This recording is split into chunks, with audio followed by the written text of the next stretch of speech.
One second guys, my name is Shwev from Nainital.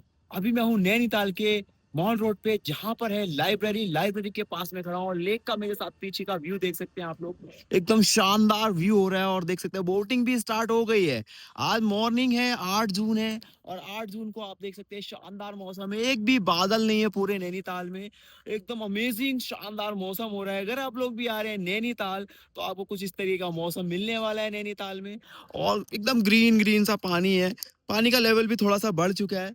काफी tourist इधर आ चुके हैं घूमने के लिए। अगर आप लोग भी आ रहे हैं नैनीताल, तो आ जाइए। अच्छा खासा मौसम हो रहा है। और आप लोगों को घूमना है मेरे साथ और लेने अमेजिंग व्यू और ऐसे नजारे। तो फॉलो तो करना पड़ेगा ना, तो फॉलो करिए और शेयर करिए उन दोस्तों को जो भी नैनीताल आ रहे हैं गाइस।